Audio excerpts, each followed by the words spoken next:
Hello, welcome to Presence. What worship session? Tama ba ang tawag ko doon? Worship session. Sobrang di sanay ang aking kamay. Buti na lang na ilaban natin for the Lord. Ayun na, sumasakit na sa'yo. This is my worship. Alright, welcome to Presence. Sino dito ang sobrang in love kay Jesus? Ay, magte-test tayo. And gusto mo pa mas lalong ma-in love kay Jesus. So here in Presence, we are aiming to be a community of believers that are really passionate about the presence of God. And with that, it includes for sure loving the Lord with everything. So last month, whole month. So we have a monthly series.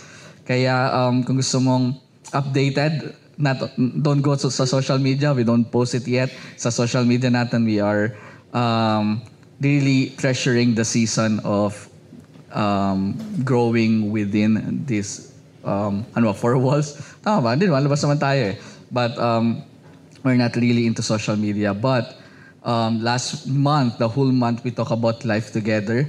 And may mga na-offend na ba? May mga nakapagpatawaran na ba? Kanina JC was sharing how he was reminded with the series that we had last month and that he was being challenged to forgive people. That's so good, no? Not because it's really part of Christianity. Forgiveness is part of Christianity. We always pray. Not always pray. We hear the Lord's Prayer. And meron dong, Lord, forgive us as we forgive those who sins against us. And many more. Now, may request na extend nating series, Life Together. Ganun kahirap magmahal ng kapwa. Ganun kahirap magmahal ng kasamahan dito. And we relate with the disciples. Remember when they asked Jesus, Lord, how many times we forgive people? And Jesus said, 7 times per day. Tama ba? Per person. Okay? So, nag-reset yun every day. And when they realized that, first time ever, they asked, Lord, increase our faith. And it's not about signs and wonders and miracles. They really can't believe the reality of God's forgiveness, that it's really like that. 7 times 7. Sa Matthew, 70 times 7. Sa Luke, iba-iba pa yung mathematics. Doon tayo sa pinakamaliit, 7 times 7, pero per day. And it's crazy and how we really need the Lord, the grace of God to help us to become like Him. Christianity is not done alone. Lagi natin naririnig when it comes to community, but actually Christianity is really only possible with the presence of the Holy Spirit. So really, it's not done alone. It's with the Holy Spirit. That's why we need grace to forgive, grace to love. We cannot love people until we receive the love of God. So it's with the Lord. And having said that, I've been thinking of this passage for the whole week. And it's also about love. Okay? Pero babalik natin uli kay God because here in Presence, 90% ng sermon natin is all about the Lord and siguro 10% is about loving one another, character, pero those are important, but we will go back, okay? We will go back in loving the Lord. Kaya ang topic natin this month, all right, is all in. Okay? All in Presence Group. Joke lang. All in. Okay, this is a mini series because wala tayong service ng last Sunday. Alright? Ng month. So, kung mag-i-invite kayo ng tao sa 26, walang service dito. Alright? So, it will be like a mini-series, like a 3 Sunday series. At pag-uusapan lang natin yung Mark chapter 12. Pero wala pa rin Bible ko dito. But yeah, Mark chapter 12. So, if you have your Bible with you, let's go to Mark chapter 12. So, din pag-uusapan natin for 3 weeks. Exciting, right? Mark chapter 12. Verse 28.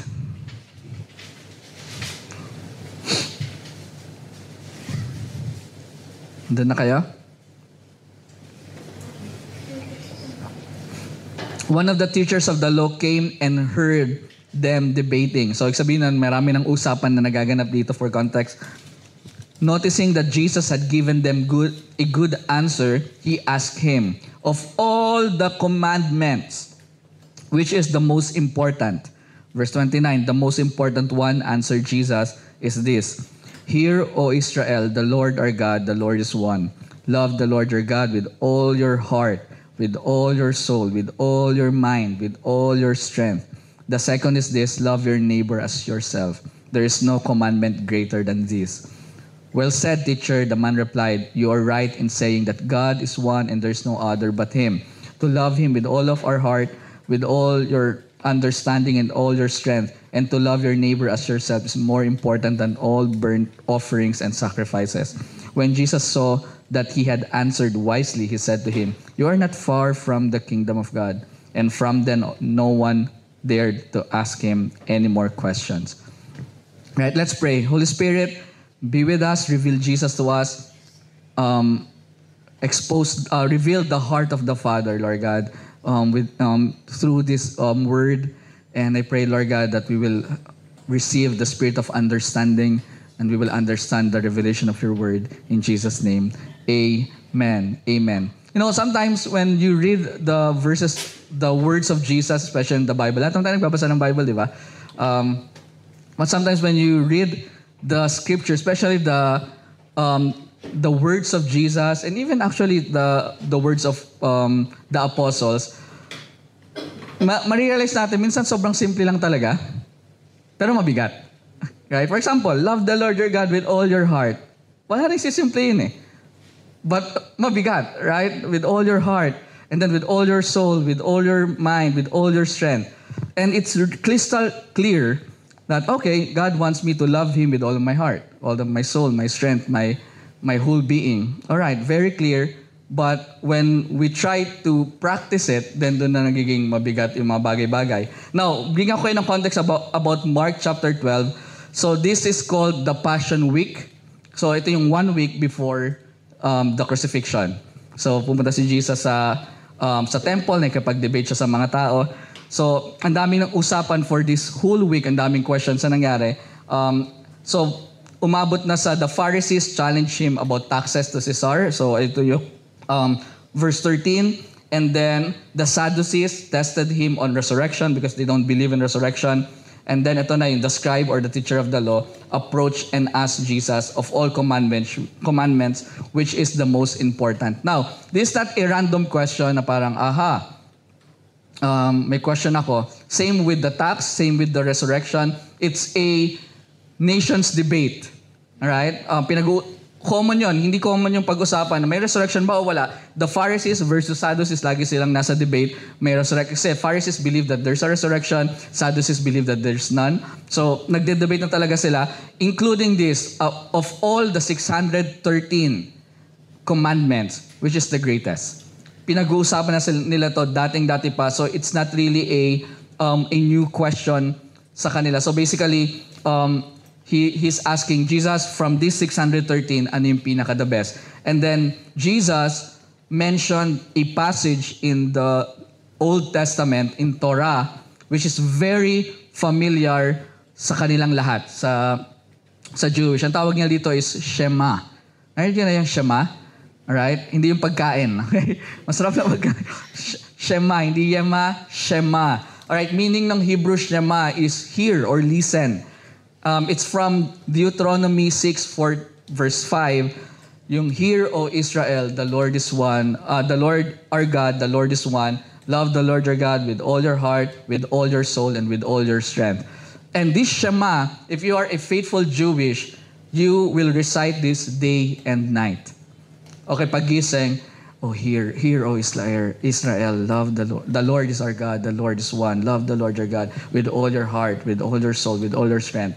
And then, pagbago matulog, so it's very common sa kanila, it's a confession of Jewish faith. Alright? And so, nung binanggit ni Jesus yon, lahat ng nakikinig, imagine the context, oh, lagi namin itong binabanggit. Kaya nga sabi nung teacher of the law, you're right. You're right. Because all of them are familiar with that. And then it's not just for them to memorize it. It's their declaration of allegiance, because coming with the context of Deuteronomy chapter 6, they are about to enter the promised land.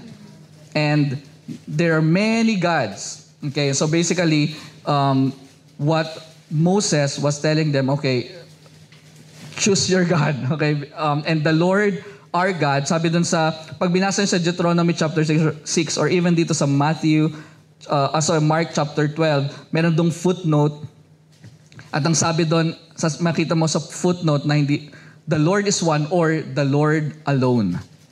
So basically, the context is, Lord, ikaw lang yung God, and we will love you with all of our heart, mind, soul, and strength. So coming to the promised land, it's their declaration, God, with all of these gods, ikaw lang ang Diyos namin, and we will love you with all of our hearts, with all of our soul, with all of our strength, with all of our being. We love you, Lord. And akala natin, it's their story lang, but it's also our story. Coming in this world, there's so many gods. Right? Money, fame, ano pa ba? K-pop. I used to worship K-pop. Joke lang. I've been a K-pop. Blackpink lang naman. Anong tawag sa kanila? Anong tawag sa amin dati? Blink. I used to be a Blink. I was identified as a Blink. And so, ang daming mga gods. And ano pa ba? Even self is a god. And so parang with this, we can relate with them na parang in this world, there are so many gods, but you alone is my God. I will love you with all of my heart, with all of my soul, with all of my strength. And so I think it's good to always declare the Shema every day. Na parang, but let not Israel, JV, hear it. Okay? Love the Lord your God with all of your heart, mind, and soul, and strength. Now, there's this something na maliit na part, pero bihira nating mapapansin. There's no mind dun sa Shema. Jesus added the mind.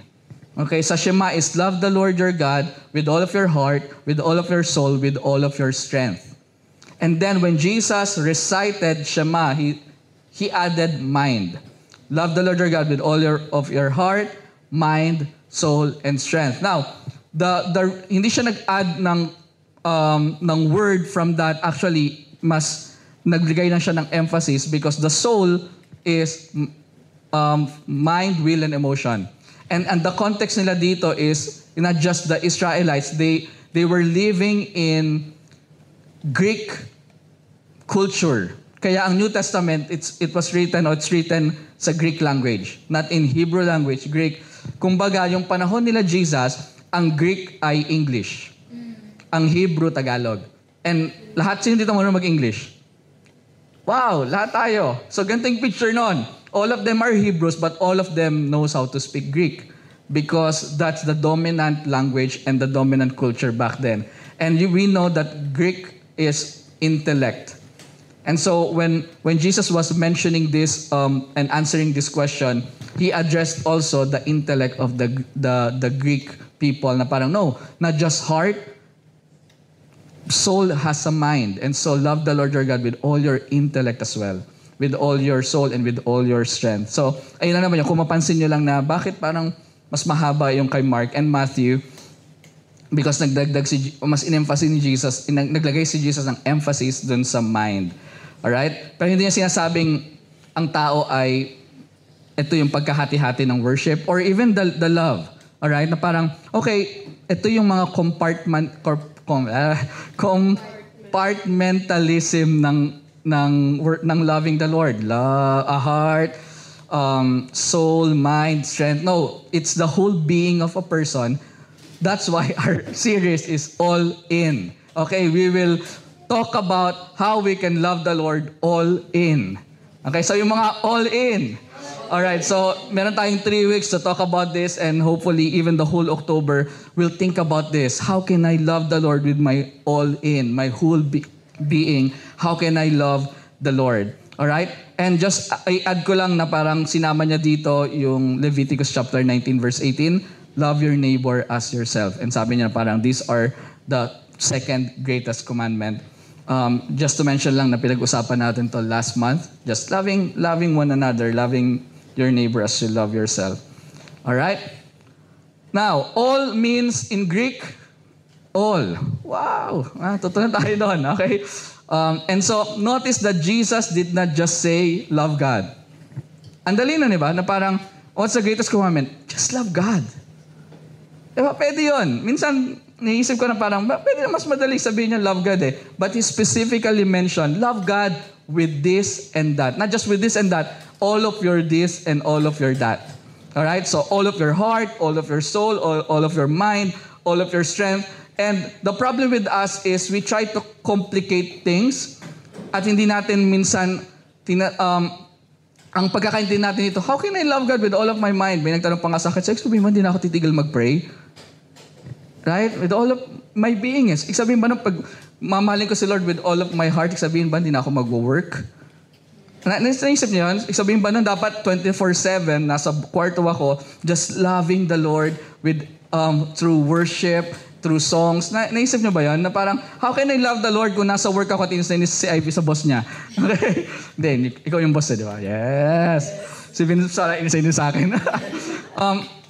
How can we do that? I think the main problem with us is we try to make love the Lord versus the things that we do. Okay? That's the main problem. We try to, I want to love the Lord, but I'm doing this. I want to love the Lord, but I need to do this. And so it's love the Lord versus what you do. But it's actually should be love the Lord and it flows in everything that you do. All right? And so it should be like, should I love God but may hirapan ako? Should I love God and should I do this for God pero mapapagod ako, right? With all your strength. So it's always linear to, di ba? Horizontal, higa. Horizontal, H. Alright? Horizontal, yung bata ko, basta horizontal, H, higa. It's always horizontal. It should be vertical. Right? I love you, God, and how this love will flow here and there. Alright? And so, walang masamang magtrabaho as long as you're loving the Lord as you work. It's the why behind you do things. Alright? If I need to work for my self-gain or my personal thing without thinking of the Lord and the kingdom, then doon magkaka-question because now I'm working for myself. But because I'm loving the Lord, I will do this for the Lord. In everything that you do it for the glory of God. And so it should be love the Lord and everything flows through that. Alright? So now, here in this series, pag-uusapan natin tatlong bagay. All in, love that feels, love that thinks, love that acts. Alright? And so in this season, in this part, we'll talk about, yes, love that feels. Alright? Di ko lang bakit ganyan ang naging natin, but yeah, so love the Lord with all of our heart. Okay? And this is the love that Jesus modeled. Now, before I go deep dito sa loving the Lord with all of our heart, we need to recognize first that God's love is our starting point. Okay? Because we cannot talk about loving God without understanding how much He loves us.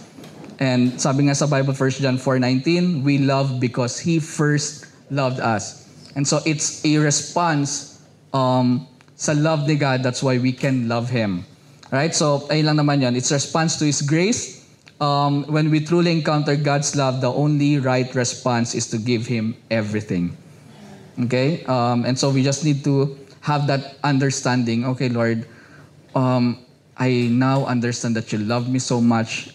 And kaya na share ni Rika sa huddle that loving the Lord is a response on what He did for us. Right? Sino dito minahal si Lord nang di mo pa kilala si Lord? Di ba? We love the Lord because we've understand the cross. We've understand His goodness, His mercy, His grace. And with that, parang, Lord, I'm unworthy. Thank you for that love. And then we began to ma-stir up and then mahalin din si God. So it's all about Him loving us. And from that, we respond. All right, so going to this sermon number 1, love that feels, loving the Lord with all of our heart. Let's read again Mark 12:30. Love the Lord your God with all of your heart.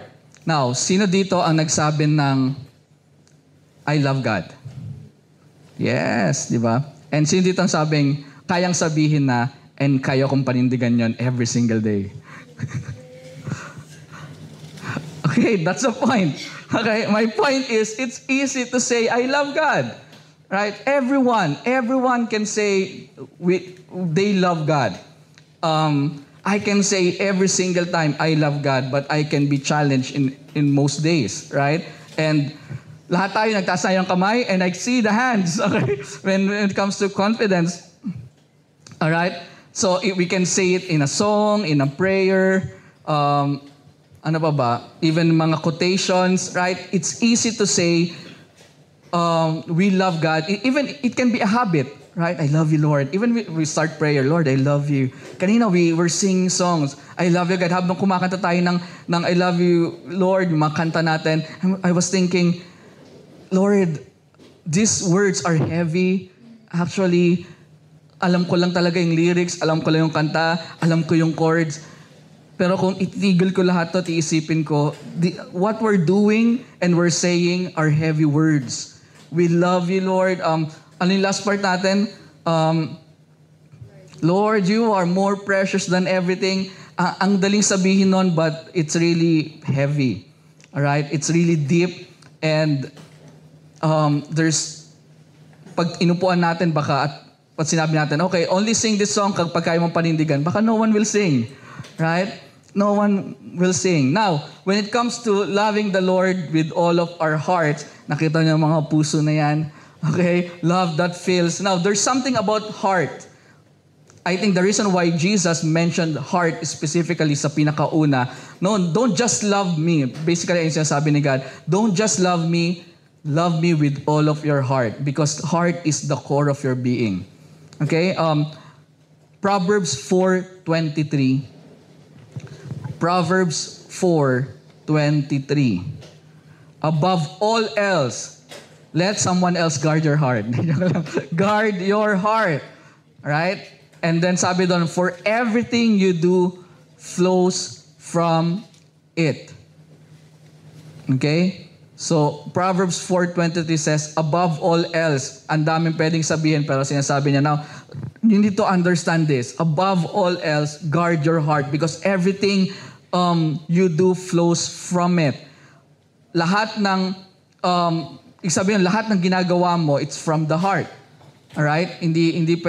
Kung meron mang kang ginawa na hindi from the heart, very, very few and rare moment yon. But everything, the Bible says, everything that you do, your worship, your relationships, your priorities, all of it flows from the condition of your heart. So, love begins, so if the heart is where love begins. Di ba? Kaya lagi ang simbolo ng love is heart.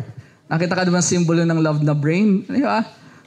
Ngayon, pinaglalaban na, meron pang mind over mind. Heart over mind, brain over heart. Pinaglalaban-laban natin yan. Pero mapag-usapan natin next week that we can also love the Lord with all of our mind.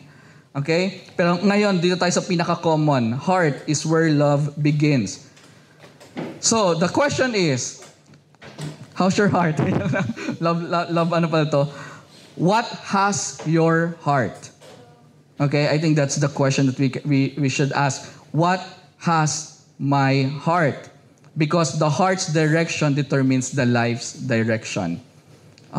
Sabi ni Jesus, Matthew 6:21, where your treasure is, there your heart will be also. So that's the principle.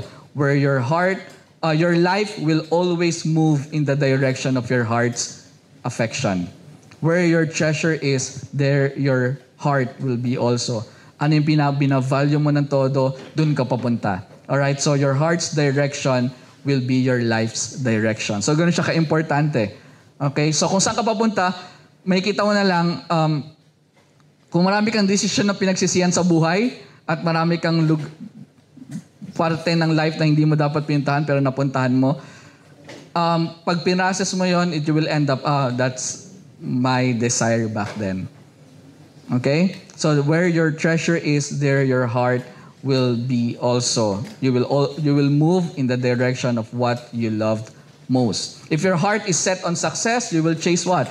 Success, of course. Even it costs your peace. Kahit sobrang hirap, kahit sobrang komplikado, because my heart wants success. Whatever it takes, I will do everything to be successful. Right? If your heart is set on comfort, right, you will avoid anything that feels uncomfortable. Tama ba? If my heart wants comfort, I just want comfort. Anything that will remove that comfort, you will avoid. Everything. Na para, oops, yoko niyan. Alright? Because I want comfort. Even if it means missing God's call, right? Even if, Lord, tinawag mo ko dito, pero mahirap yan, God. Ayoko. Pero pag chinek natin, bakit ka umaayaw? Because your heart wants comfort. Right? If we will just check the response, malalaman, babaksak ka sa status of the heart.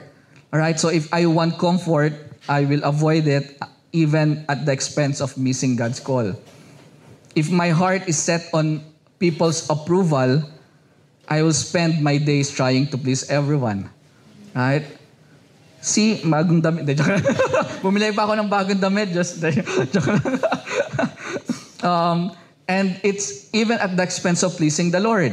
Like, I will try to dress up just to make sure that I will be presentable and I will please people. I will try to become a better person just to please everyone. Now, walang masama doon, but you will see if you're heading to that direction, that you're pleasing people and you're changing just to please people, then pleasing people is in your heart, right? But if it is God, then you're up to pleasing the Lord.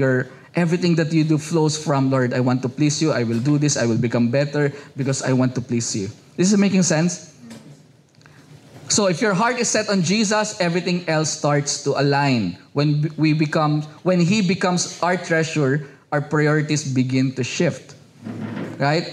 I remember before, ang priority ko lang dati ay maggala, okay, magbarkada, high school life. Oh, my high school life, ang pinakamasayang part ng buhay ko ng punong-puno ng kalokohan. Kasi bumait na ako after. Okay. Hopefully, talagang bumait ako nun. But high school, sobrang wala akong ibang pangarap sa buhay. Gusto ko lang talagang magsaya, gusto ko lang maglakwatsa, gusto kong pumunta sa kung saang-saang lugar. And then, I met the Lord before I mag-graduate ng high school, and then the whole college. Alright? Wala ako ibang pinangarap kundi paglingkuran si Lord. To the point that I am in college to study. All of them, mga classmates ko, they want to have grades na maganda. They want to learn. For me, I'm there because I want to start a campus mission. Because wala nag-change na lahat eh. Even nag-work ako, wala ko ibang pinangarap kundi magkaroon lang ng pera pang support sa ministry. Kasimple yung buhay ko doon. I don't care about promotion. I only care about if it pays good, I'll do it. So that I can do ministry. Right? If it's giving me the money and the flexibility so that I can pastor people, so that I can go to the places wherever God wants me to go, I'll do it. And that's still my principle now. As long as nagbabayad ng praise God, mas wala kayong mga bayad ngayon, but as long as it's paying good and I can do ministry, I can serve the Lord, I'll do it. Right? So if your heart is set on Jesus, everything will align and everything will be about Him. So when He becomes your treasure, your priorities will change. Alright? So your choices, your thoughts, your emotions, they all start bending toward kung nasan yung heart mo. Okay? Kung ganito na lang, para mas maintindihan natin, sa love life. Okay? Expert tayo dyan eh. Right? Yung iba may PDA na sa hurt eh. Joke lang. Joke lang. Bad joke. Okay? May the Lord heal you. May the Lord touch your heart. May you surrender your heart to God and that He will fix that heart. Okay, go Ivy. Nawala tuloy ako. May point ako, nakalimutan ko lang. Sa love life. Halimbawa, sa love life, may dati kang crush. Alright? You talk about that person. And then, hindi kayo nag-work. Nawala yung yung affection mo dun sa person na yon. And then, may umaligid na bago. And then, nag-spark. Do you think that the words na lalabas sa bibig mo is the old person pa din? No, it will shift. The attention, even yung mga hilig mo. Alright? Even, yung asawa ko, naggumaling yung mag-bowling because, alam mo yun, na parang, I don't care about bowling, but I care about you. Let's do it. Alam mo yun? Ako, nagkaraoke ako. Nagkakaraoke ba ako talaga dati? Wala pala na bago sa akin. But, medyo tumaas yung standard. Tinuruan niya akong magkaroon ng standard. So, kasi wala akong, meron pa naalala ko nun, share ko lang. Bibili ko ng bag. Sanay akong bumili ng bag na buy one, take one. Dami yan. Tapos after a month, sira na yung isa. Kaya may isa kang replacement. So sabi niya sa akin, no, buy yung medyo, matibay na. Medyo mahal yan, but magkakaroon ka ng bag ng matagal. Sabi ko, hindi, mahal eh. Doon na lang ako sa mga Jansport. Hindi, mahal din yung Jansport pala. Basta yung mga buy one, take one na bagay. And sabi, no, invest. So, napabili ako ng isang bag. Hanggang ngayon, bag ko pa din. Right? Thank you so much. Di ba? Kung di ka dumating sa buhay ko, kung ano nung pinagbibili ko sa buhay. Alright? Salamat. What has your heart has your direction. So, the heart is the compass of your life. Ganun siya ka-importante. You will see kung saan yung heart mo, doon ka papunta. So, hindi mo pwedeng i-question na parang, ba't ba ganito pa buhay ko? Ba't ba dito lagi ako papunta? No, your heart is leading you to that. And it's the compass of your life. So, whatever it points, your feet will follow. That's how important heart is. That's why Jesus said, love me. Don't just love me by loving me. Love me with all of that heart. Because if you love me with all of that heart, just in one day, you will come to me. Right? I don't need to call you. You will come to me because your heart will lead you to me. Right? Because your heart is a compass. Okay?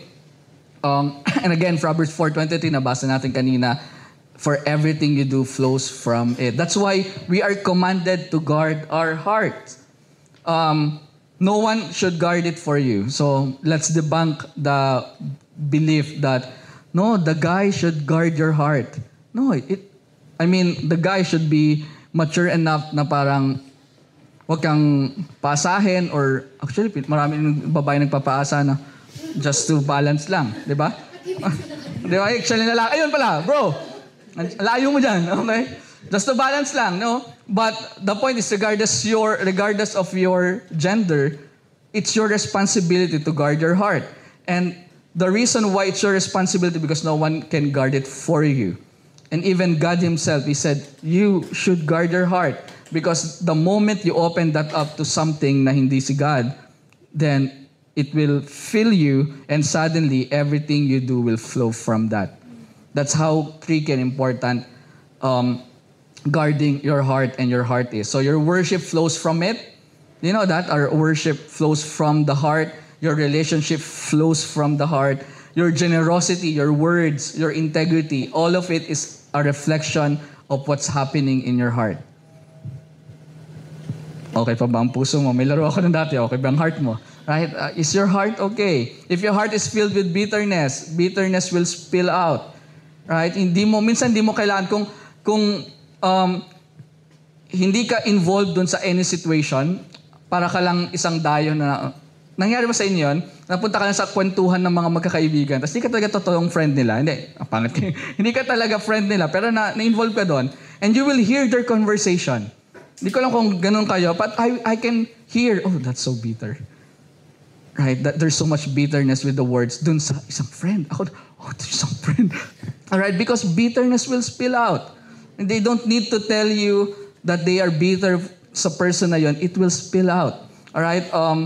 Anger or fear, it will all spill out. Fear will shape your decision. But if your heart is filled with love for God, then love, grace, peace will flow out of you. Alright? So the question today is, where am I going? Saan ba ako papunta? Because if you're going to the direction of the Lord, then congratulations, your heart is leading you to God. That means your heart is filled with Him. Right? But if your direction is going away from God, then your heart is not filled with Him. And you will know kung ano yung nagfi-feel ng heart mo, saan ka dinadala ng heart mo. Okay? So what's steering you there? You can ask that so sa heart mo, because the heart is, if the heart is of course, not of course, it's of course, then even if you pray and fast or whatever you do, your run, it will end up in the wrong places. You will end up in wrong places kahit anong gawin mo if your heart is off the course. Tama ba? Off the course, of course. All right? And so, I like what David did. I forgot the verse. Pero nung nagkasala si David kay Bathsheba, remember that story? Anong ko dito yan eh? Mamaya na pala yan. Sorry. Babalikan ko yon, yung kay David and Bathsheba. So, put that in your mind. Joke lang. So, balik tayo. Alright, so, Jesus said, Matthew 6:24, no one can serve two masters. You cannot serve both God and money. And sometimes we try to be in a position wherein I love God, but I also love these things that's against the Lord. Napunta ba kayo sa position na yan? Napunta na ako sa mga ganong position, ang dami kong position na gano'n. I love God, but I also love this. I love God. But Jesus said, no one can serve two masters. You cannot serve both God and money. The principle is this: you cannot serve God and other things. Sooner or later, your heart will choose. So, okay, maybe mapagsabay mo si God and something or someone else in a season, but sooner or later, your heart will choose and your life will reveal that choice. Right? That's why it's very important kay God to love Him with all of your heart, because it will reveal really your direction. If are you going towards Him or are you going away? It depends on your heart. Okay?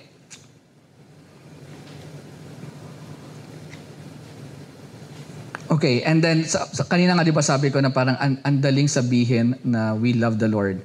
And it's their problem ever since. In Matthew 15 verse 8 to 9, and I believe Jesus is quoting Isaiah in this verse, Matthew 15 verse 8 to 9. These people honor me with their lips, but their hearts are far from me.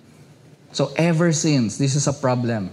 And up to now, how sure you are that kanina, or even in your life, you're attending presence, yes, but how sure you are that God will not say this to you? You're honoring me with your lips, but your hearts are far from me.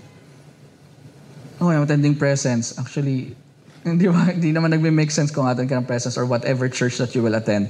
The question is this: will Jesus say that same thing? They honor me with their lips, but their hearts are far from me. Now, this is our wala akong term dito, but this is the things that we will really guard, because we don't want to be a community of people that honor God with our lips. That's why we challenge one another. This is Christianity. This is the way we should live. This is the way we should worship. This is worship, right? Worship is not about you. It's about God. We sing songs that's all about the Lord. We die to self. Therefore, Jesus said, if anyone wants to follow me, they must deny themselves and take up their cross. We always talk about that here. And the reason is, and we challenge one another. You can challenge me. I challenge you. We can challenge one another to live a Christian life, because we don't want to be just people honoring God with our lips, but our hearts are far, far from Him.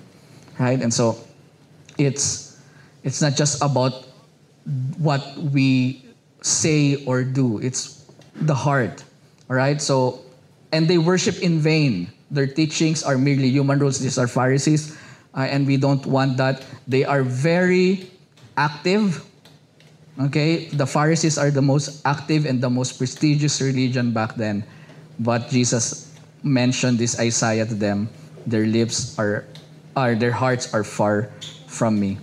And we can see how important that heart is, because God can say, not by your church attendance, but by your heart, if you're away or far or close to Him. So it's the heart.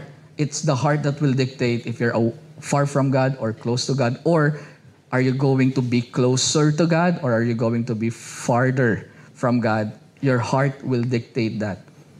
Okay? And that will give us an idea how important the role of the heart is. Okay? Love the Lord. Pag nakita ko ito na walang seryoso ko eh. Love that feels. We need, hindi ko lang ba't napunta ako sa feels, but because the heart, we need God to fill our hearts, right? And so, now, there's this tragedy of lost love. I can say that I love Him now, but I cannot say that I love Him tomorrow. Okay, there's a tragedy of lost love. In Revelation 2, verse 2 to 4, this is one of the most sad verses or passage in the Bible. Revelation chapter 2, Jesus was talking to a church in Ephesus. He said, I know your deeds, your hard work, and your perseverance. So basically, Jesus said, I know how active you are. I know you play the guitar in the church. I know you can do everything in church. I know your deeds. I know your hard work. You're the most hardworking church ever. Yet I hold this against you. You have forsaken the love you had at first. We're so young as a church. If we will hear this from God, napakaaga, sobrang layo ng ginagawa natin talaga sa gusto niyang mangyari. I can say, and may the Lord correct me, but I can say that right now we are heading to the right direction. We're really going to be into that transformation and the worship and the heart that God wants. Wala pa tayo doon, but our hearts is leading us to that direction. I know most of you, I know how you every single day try to kill yourself, not to hindi magpakamatay, but try to deny yourself. I think that's the right word. Deny yourself, die to self every single day. It's a common problem. It's somehow I'm encouraged every single time that the common problem in our church is how to die to self. Not about sin. We pass through that. I know all of us are still doing some sin, but not intentionally, I hope. But we passed that level, and now our problem is, I don't care if I sin or not. My care is this: am I pleasing the Lord or not? And I know I'm not pleasing the Lord there and here. And minsan may narinig akong struggle ng mga tao that it's not really sin, but they're struggling because it's not pleasing the Lord. And majority of the people can say, okay lang yan, di naman yan sin, do it. But for the person, no, it's not what God wants me to do. And it's hard because I need to let go of this and that. And so it's our common struggle. So I believe we're heading to the right direction. Now, I cannot say that after 10 years.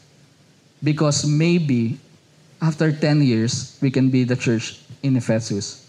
I know your deeds. I know when you're starting presence, all your songs are all about me. You don't sing songs about people. You just tell everyone, if you come here, you worship, set aside everything, right? If you need to do something, set aside everything, because this moment is not about you. It's about the Lord. We always say that every single Sunday. But my prayer is after 10 years, we'll still say that every single Sunday.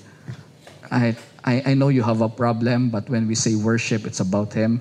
Then later, let's pray about your problem. Right? So we don't do... Yeah, basta, I think we're heading into the right direction, but may the Lord help us, because after 10 years, 20 years, ni presence, maybe, I don't know. I hope we will not hear this from the Lord. But if we hear this from the Lord, may we all be humble enough to repent and change. Right? And so, paalalahanan niyo ako kung nasa presence pa kayo. Okay? After 10 years, 20 years, I feel like sinasabi sa atin ito ni Lord, and may I and all the leaders will be humble enough to repent because we have forsaken our first love. Right? So again, it's not about working hard, doing ministry, fighting against false teaching. It's not about that. It's all about your heart, your love for the Lord. And may we not lose our first love. Right? Now, going back to what I mentioned about David. So, there's a thing that we need to understand regarding this heart. Okay? When David sinned against the Lord, and yung sin niya, hindi basic Okay? Hindi lang siya yung parang, joke sana ako ng flood control, pero hindi yun basic din kasi heavy yun Alright? So, ang sin ni David, nanilip, nangalunya, lalim. Anong Tagalog English ng nangalunya? Adultery. Hindi niya asawa yon si Bathsheba. Una, nanilip siya. Nakita niya niligo. Ba't kasi niligo sa labas? But naligo pa rin. Alright? Pero kasalanan pa ni David yon kasi pinatawag niya. And then basically, he raped her. And then, continue yung story. And then this is King David, the man after God's own heart. Alright? And then, after that, pinauwi niya. Nabuntis si Bathsheba. Sinabi sa kanya, instead na magrepent, ang ginawa niya, pinapatay niya yung asawa ni Bathsheba. Again, this is man after God's own heart. We always say, I want to be like David. Right? Sinong Bible character gusto mo? Like David. Oh. Right? If you just know, if you know, you know. Don't be like him. Be like Jesus. Alright? And then, ang tawag doon, pinapatay niya si kalimutan ko yung pangalan. Uriah. Alright? And as if wala lang. Kung hindi siya ni-rebuke ni Prophet Nathan, no one will know. And that's man after God's own heart. And now, this is his prayer from that. Psalm 51 verse 10. Nakagawa siya ng song, okay? Because of that experience. Hindi natin babasahin, feel free to read the whole Psalm 51, but that's the context of Psalm 51, his repentance before the Lord. So, nung nirebuke siya ni Nathan, hindi na siya nag-justify, hindi na siya nag-defend. Basag talaga si David. And here in verse 10, he said, "Create in me a clean heart, O God, and renew a right spirit within me." We've heard that many times, I believe. Create in me a clean heart. May kanta pa nga nito, di ba? And renew a right spirit within me. Hindi ko alam ito na, but this is the prayer of David. And I believe the reason why he is still man after God's own heart. Because he understands something about the heart of God. Here's what we will pray. If tayo si David, i-judge ko na kayong lahat If tayo si David, this is what we will pray. God, I will do better. Lord, forgive me. I'll try my best to be better. Right? Tama ba yung judgment ko sa inyo lahat? Hindi ba? Mali. Okay, I'm sorry. Ako lang pala yun. Tsaka si JC. But we will try to do better. But David did not say, God, help me to do better. He did not say that. He said, God, create in me a pure heart, a clean heart, renew the right spirit within me. Because he understood, Lord, the problem is not what I did. The problem is my heart. The reason why I did those things, because my heart led me to that. And so my problem is my heart. And I understood that I cannot change this heart. I need you. And the Greek word of create here is, alam ko, nilagay ko dito yan. Hindi ko pala nilagay. Bara. And if you want to be familiar with bara, Genesis chapter 1 verse 1. And God created, in the beginning, God bara created the heavens and the earth. And so, basically, David is telling God, Lord, do something in my heart that only you can do. Create that thing, that heart that only you can create. Clean me. A clean heart, a pure heart, and renew a right spirit within me. And so I think what we need to understand when it comes to loving the Lord with all of our heart, there's a kind of heart that only God can create. All right? And we cannot, if you're still saying, Lord, I'll do better, chances are you will not do better. Trust me. I am a master of praying that prayer before and never nangyari. But I think the right prayer is this: Lord, change my heart. Create in me a new heart. A heart that follows after you. A heart that fears you. A heart that loves you. And so it's filled with you. Create in me a clean heart and renew a right spirit within me. Right? And so let's be like David. Right? Let's be like David, who understood grace that restores. Right? And so if you're a person that, I want to love the Lord, or I love the Lord, but I don't love the Lord. Nangyari ba sa inyo ganun dilemma? There are moments sa pag umupo ako and then I'm just thinking, I love you, God. But I don't love you. Because I do this and that. But I love you. But para akong dalawang personality naglalaban doon. But we need unity in our body, right? We need unity in ourselves. I love you, Lord. And if not, then change my heart, right? Because if my heart is filled with so much love for you, I don't need to think, how can I love you? It will lead me to that, right? I don't need to parang ma-anxiety sa, am I loving the Lord? Am I doing this right? Is this right or not? Like, those common questions that you as a pastor, tama po ba na ganito, gawin ko ito? Alam mo yan, just focus on letting your heart be transformed by Him. It will lead you to Him, right? And you just need to live your life. You just need to do your work.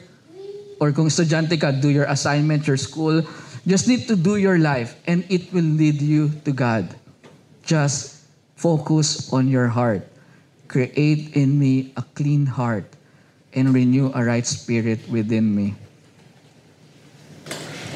And then going back to love the Lord your God with all your heart, worship is the overflow of the heart that loves God. Like worship. I can't think of someone that's filled with so much love for God in their heart and hindi makapag-worship. Because it's just an overflow. Again, everything will flow from the heart. Guard your heart because everything you do will flow from it. And so if my heart is filled with love for God, everything I do is all about loving the Lord. When Paul said, whatever you do it for the glory of God, it's from the heart. Right? I don't need to think every single time. It's from the heart. And so that's how important it is. And loving God, worship is not about songs. Okay? We just need to go beyond that definition. If my wife will not see me singing, she cannot say, oh, my husband's no longer worshiping. Because if that's the case, then we are limiting the definition of worship through singing. Right? And so, worship is not a song. It's the same with whenever the Israelites mention the Shema. It's the way of living. Right? So worship is a way of living. And if our heart is right before the Lord, if we love the Lord with all of our hearts, our lives will change. And we will have this what we called, anong tawag natin doon? A life of worship. Not a song of worship or a music of worship. It's a life of worship. Why I do things. Why I choose these things. Why? Because I love the Lord. And suddenly, ba't ako nagtatrabaho? Bakit namin to ginagawa? Bakit willing kaming mapagod for this ministry but willing kaming magbigay for this ministry? Bakit we're doing things na hindi maintindihan ng kahit pamilya namin? Sometimes they don't understand. Mama ko hindi naiintindihan mga decision ko sa buhay. I don't care. All right? Sometimes people will not understand. The thing with that is, I remember this, si Mary, right, when he broke the alabaster jar? When she broke the alabaster jar, my pronouns are broken. Okay? When she broke the alabaster jar, people said that's a waste. Right? Mary never thought that's a waste because he broke it, he poured. She broke it. Binago na tayo.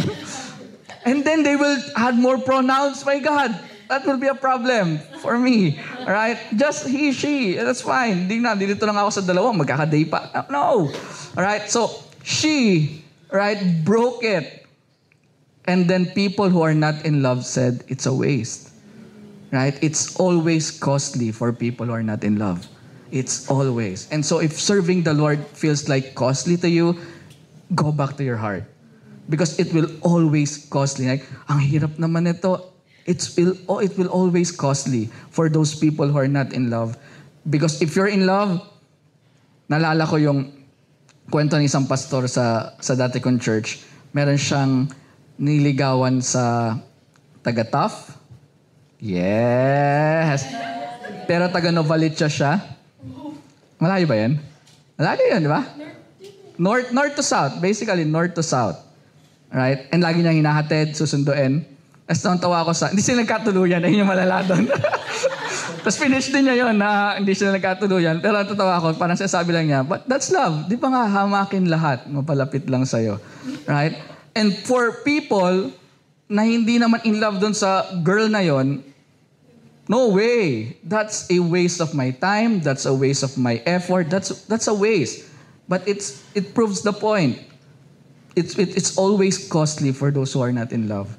And if there are things na sasabihin ni God, surrender that, do this instead, let go of that, and pursue this instead. If it feels costly, then the issue of the matter is not the cost. The issue of the matter is the heart. Go back to your heart. Why is this costly for me? It should be not costly because I love Him. We always think about that na parang, what is money? Paper only. Di ba? Kasi nga, we're willing to give whatever. We're just waiting for God to say, give this. Right, Lord? If you will not say a word, Lord, we will spend this. Okay? I'm just kidding. Mali pa din no? Just tell us ahead of time. But if it is costly, then it's a matter of the heart. Love the Lord your God with all your heart, and you will see that things are actually easy. It may feel hard because of the physical limitation, but within you, it's actually easy. Right? Romans 12:1, therefore I urge you, brother and sister, in view of God's mercy, to offer your bodies as a living sacrifice, holy and pleasing to God. This is your true and proper worship. Note that a song is never mentioned. Right? Offer your bodies, not offer your love song or offer your worship song or offer your 1 hour before the Lord. No, offer your bodies as a living sacrifice, holy and pleasing to God. This is your true and proper worship. Okay? Worship as a lifestyle. It's how you live. It's when your whole life says, God, you're worthy. That's worship, right? Worship, the root word of worship is worth. Worthship. The moment you live a life that gives Him the worth of who He is, then that's worship. You don't need to learn how to sing. It's good though, right? I'm trying. It's good though. Whenever I ask my wife, gusto mag-enroll na ako sa voice school, sa voice lesson, na sabi, magtigil ka nga ako. It's good though, alright? But it's not worship. It's not worship. Worship is when your life shows how worthy God is. That's real worship, and that's what we're trying to achieve in our life. Right? Malapit ako matapos. Luke chapter 6:45. Jesus said, out of the abundance of the heart, the mouth speaks. Okay? Now, this is like the exact word. Out of the abundance of the heart, the mouth speaks. But this is the principle. Whatever fills your heart will spill out of your life. Okay? Out of the abundance of the heart, it spills out. Right? And so whatever fills your heart, it will go out. It will come out. It will come out. What real love does, it overflows. All right? Every love is just an overflow. So we just want our hearts to be filled and will overflow with our love for God.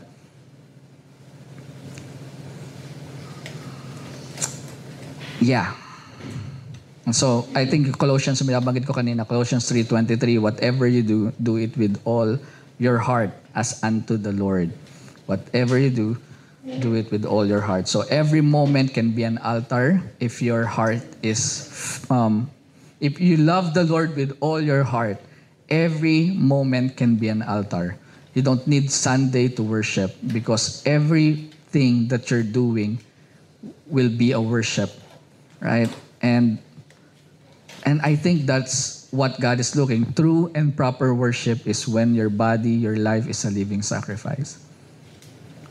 So, love the Lord with all of your heart. Okay? And marami pa. It's all in, okay? Love that feels. Feel it from your heart. Lord, I want to love you with all of my heart. And the good thing about the heart is it's an emotion thing, right? There's an emotion with that. And so it's good. It's always best to love with emotions, right? I know na parang lagi natin sinasabi, parang deny your emotions. Okay, don't worship God without emotion. Actually, no. It's our emotions should submit to our spirit. So it's good to love the Lord with emotions. Like crying is good in worship, but don't equate crying as breakthrough. Right? If you don't be like me back in the days. I thought that when I cry, I have breakthrough. And I tried to cry. Lord! Tapos kahit di ako naiiyak, pipilit ko umiyak because that's my thinking. Parang inikot ko sa ulo ko. That's my thinking. If I cry, I break through. And then the Lord rebuked me, what are you doing? Crying doesn't mean breakthrough. You can just simply be relaxed, be at peace in my presence. Right? Every act can be an offering. Every day can be worship if we love the Lord with all of our heart. And that's how powerful our heart is.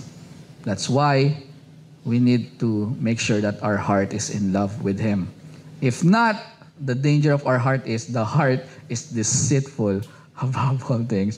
It can lead you to a deception thing.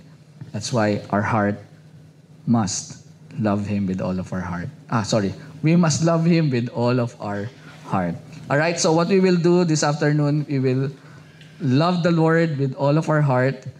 We will ask Him to create a clean heart, a pure heart. Right, so if you're here and you can say that, Lord, I love you, but, okay, as long as my but, that's the time to commune with the Lord. And God, I want to remove those but because I just want to love you with all of my heart. I don't want to love you with some of my heart because I know the small things that's not of you will lead me astray. So I want to love you with all of my heart. And again, you don't need to let go of your career. You don't need to let go of your work unless God told you so. Right? You don't need to let go of whatever you're doing right now unless if God tells you so.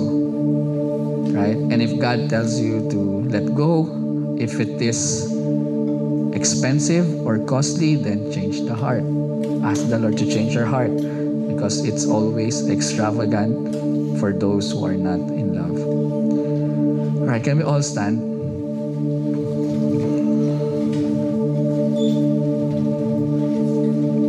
Mali pala yung title ko, Love That Feels. Walang kahit anong feeling doon sa sinabi ko. You get the point. Love God with all of your heart. So we will ask the Holy Spirit to search our heart, and then whatever the Lord exposed, let's be humble like David.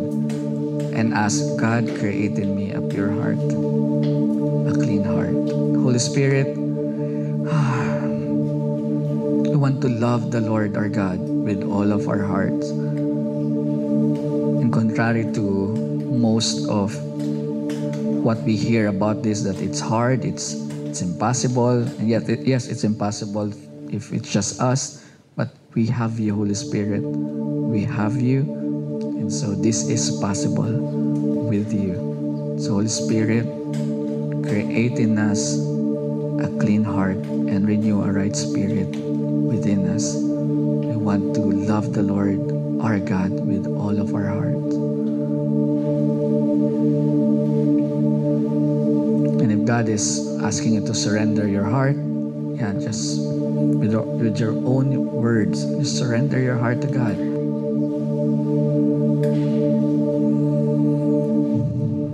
Thank you, Jesus.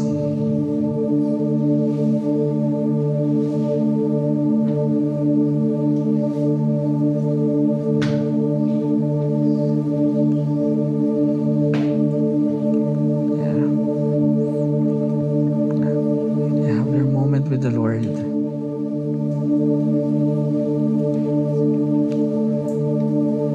You've heard how powerful our heart is, and it's a compass.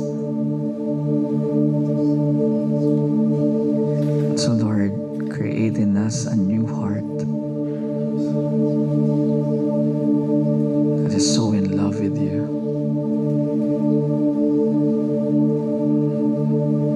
And when we're in love, obedience is easy. Knowing you will be full of joy. Prayer will not be tiring. Reading your word will not be difficult because we're in love. We're in love.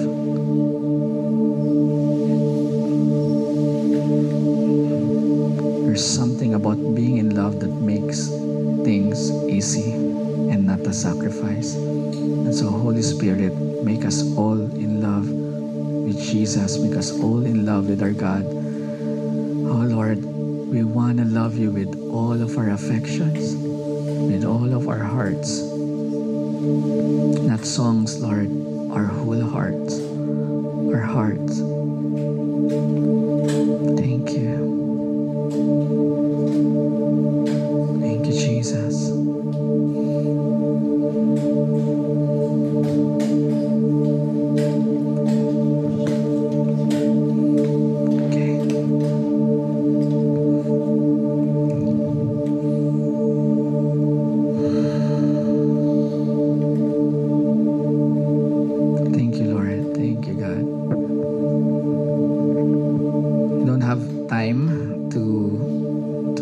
Song to God, but again, that's fine because worship is not a song.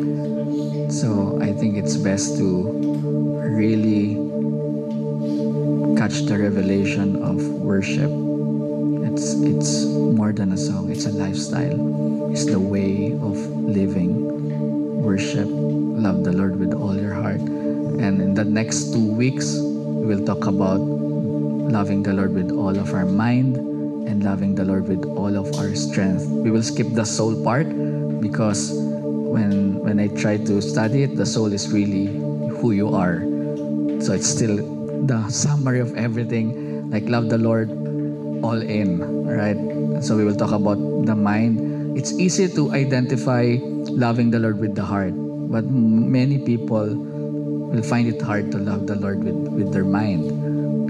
And love the Lord with all your strength. It's exciting, right? So we will talk about that on the next Sundays. And then again, last Sundays, we don't have a service. And right now, I believe you ask the Lord to give you a new heart, fill your heart with so much love for Him. Right now, we will do communion. And it's best to commune with the finished work of Jesus, the body and the blood of Jesus, with this new heart that we have. And that we will remind ourselves, oh, this man, God, man, right, came and died so that I will be accepted. I remember you, and I will never ever let you go or be one. Right? And so it's best to do communion. Right? Sige, sure ka ba? Sige, you can go at the back, and then we'll do our communion. We don't have any announcement naman. If you want to give, we have our bank account, and then we have a place there to give. But let's do communion.